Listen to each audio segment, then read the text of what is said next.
வளர்ந்து வரவங்க அவங்க வீட்டு நிலைமை தெரிஞ்சு நம்மளோட ஃபினான்ஷியல் பேக்ரவுண்ட் என்ன, நம்மளோட ரெஸ்பான்சிபிலிட்டி என்ன, எதுக்கு படிக்க அமைச்சிருக்காங்க, எவ்வளோ பேர் ஃபர்ஸ்ட் கிராஜுவேட்ஸ், எத்தனை பேர் வந்து எவ்வளோ பெரிய ஒரு கனவோட வந்து வந்திருக்காங்க கல்லூரிக்கு, பேரண்ட்ஸ் நம்மளை விட எவ்வளோ பெரிய கனவோட வீட்டில் இருக்காங்க, எவ்வளோ கஷ்டப்பட்டு டியூஷன் ஃபீஸ்லாம் கட்டுறாங்க, நெக்ஸ்ட் லெவல் என்ன நமக்கு அப்படின்னு நினைக்கிற ஒரு ஸ்டூடெண்டால ரேகிங் பண்ண முடியுமா?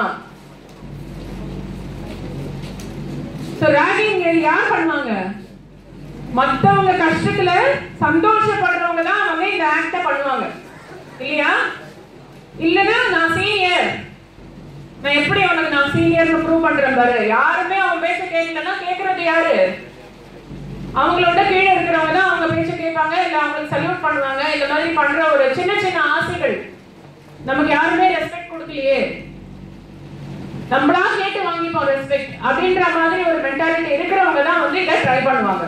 இல்லைன்னா என்ன பண்ணுவாங்க, நமக்கு வீட்டில் இருக்கிற தம்பி தங்கச்சிங்களுக்கு வந்து எவ்வளோ அன்பா ஆசையா நம்ம வந்து மரியாதை கொடுக்குறோம், எவ்வளோ வந்து அவங்களுக்கு வந்து விட்டு கொடுக்குறோம், அந்த மாதிரி ஒரு தாட் இருக்கிறவங்க, ஹெல்த்தியா இருக்கிறவங்க இந்த மாதிரி நினைக்க மாட்டாங்க. இன்னொருத்தரை கஷ்டப்படுத்தி நம்ம சந்தோஷப்படணும் அப்படின்னு நினைக்கவே முடியாது நம்மளால. ஐயோ பாவம் நினைப்போம்ல. யாருக்காலும் அடிப்பட்ட ஒரு ஹாஸ்பிட்டல் போனீங்கன்னா அவங்க கஷ்டப்படும் போது ஒரு கை கால் உடைஞ்சு இல்லைன்னா அடிப்பட்டு பிளட் எல்லாம் வரும்போது நம்ம ஐயோ பாவம்னு வரும்ல மனசுல. இந்த ஐயோ பாவம்னு நினைக்கிறதுனால கண்டிப்பா இன்னொருத்தர் மனசை கஷ்டப்படுத்த முடியாது. நமக்கு சந்தோஷம் கொடுக்குற ஒரு விஷயம் வந்து மற்றவங்களுக்கு வந்து ஒரு கஷ்டத்தை கொடுக்கும், ஒரு பயத்தை கொடுக்கும், ஒரு அசிங்கத்தை கொடுக்கும், இல்ல அவங்க வந்து ஒரு என்ன சொல்றது ஒரு இன்சல்ட்டா நினைக்கிறாங்க. அந்த மாதிரி வேலைகளை வந்து நம்ம செஞ்சோம்னா நம்மள என்னன்னு சொல்லுவாங்க? சாடிஸ்ட்னு தான் சொல்லுவாங்க இல்லையா? குரூரமான புத்தி இருக்கிறவங்களுக்கு தான் அந்த மாதிரி இன்னொருத்தரை கஷ்டப்படுத்தி சந்தோஷப்பட முடியும். அப்படி இல்லாதவங்க அவங்க கஷ்டப்பட்டா கூட போய் காப்பாற்ற போறவங்க தான் நார்மல் ஹியூமன் பீயிங். ஐயோ பாவம்னு நினைக்கிறவங்க இன்னொருத்தரால வேற யாருக்கும் கஷ்டம் வந்தா கூட நம்ம போய் எப்படி காப்பாற்றலாம் அப்படின்னு நினைக்கிற பசங்க தான் எங்க எஸ்எம்கே ஃபார்முலா ஸ்டூடெண்ட்ஸ் அப்படின்னு நான் பெருமையா வந்து நான் போலீஸ் சொல்றேன். இதோட மெயின் ரீசன் என்ன அப்படின்னா நிறைய ஆக்டிவிட்டீஸ்ல என்எஸ்எஸ் ஆக்டிவிட்டீஸ்ல எல்லாம் நீங்க எல்லாருமே பார்ட்டிசிபேட் பண்றீங்க. NSS activity is something to to something for the society. Society யாரு? நம்ம தான் சொசைட்டி, நம்மள சுத்தி இருக்கிறவங்க தான் சொசைட்டி.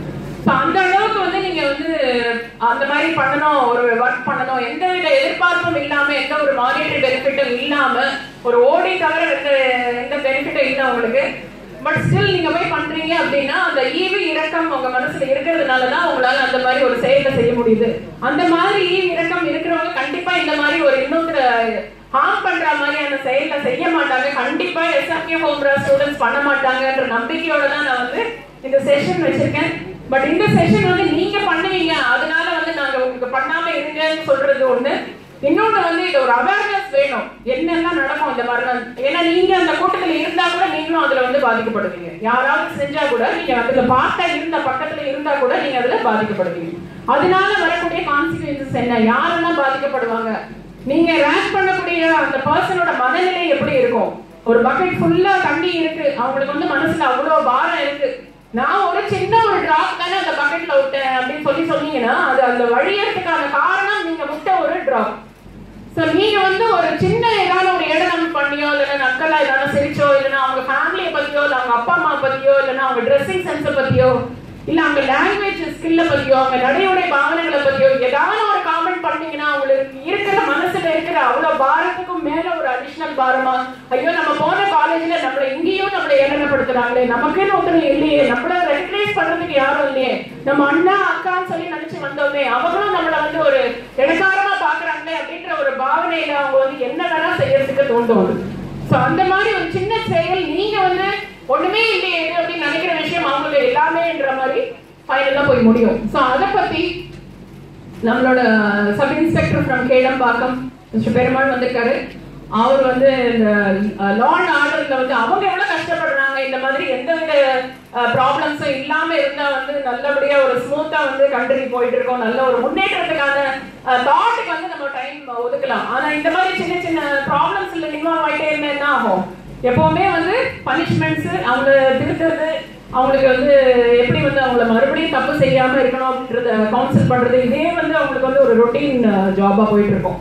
ஸோ அந்த மாதிரிலாம் இல்லாம நம்மளும் நம்மளோட படிப்புக்காக வந்திருக்கோம், படிச்சுட்டு நம்மள மாதிரியே வந்திருக்கிற ஜூனியர்ஸ், நம்மளும் ஒரு நாள் ஃபர்ஸ்ட் இயர்ல இருந்தோம் இல்லையா, அந்த மாதிரி வந்த ஜூனியர்ஸ் வந்து அழகா சிரிச்ச முகத்தோட வெல்கம் பண்ணி, நான் இருக்கேன் உனக்கு, ஒரு அண்ணாவா அக்காவா இருக்கேன், நான் உனக்கு எந்த ஹெல்ப் வேணும்னாலும் நான் பண்றேன் அப்படின்ற மாதிரியான ஃப்ரெண்ட்லி நேச்சரோட நம்ம வெல்கம் பண்ணி, நம்ம ஃபேமிலி மெம்பர்ஸும் நம்மளை பார்த்து பெருமைப்படுற மாதிரி, வந்த ஸ்டூடெண்ட்டும் வந்து ஆகா நம்ம வீடு மாதிரியே இன்னொரு இடமா இருக்கு இந்த காலேஜ், நம்ம அப்பா அம்மா மாதிரியே நம்ம அண்ணா அக்கா மாதிரியே இந்த இடத்துல அன்பு காட்டுறவங்க இருக்காங்களே அப்படின்னு ஆசையா காலேஜுக்கு வரா மாதிரி தோன்ற மாதிரி இருக்கணும் அவங்களோட செயல்கள். ஸோ அதை பத்தி வந்து நம்ம சார் வந்து பேசுவாரு. தயவு செஞ்சு எந்தவித இன்ட்ரப்ஷனும் இல்லாம சைலண்டா அவரோட ஒரே கேட்குமாறு தாழ்மையுடன் கேட்டுக்கொள்கிறேன் சார்.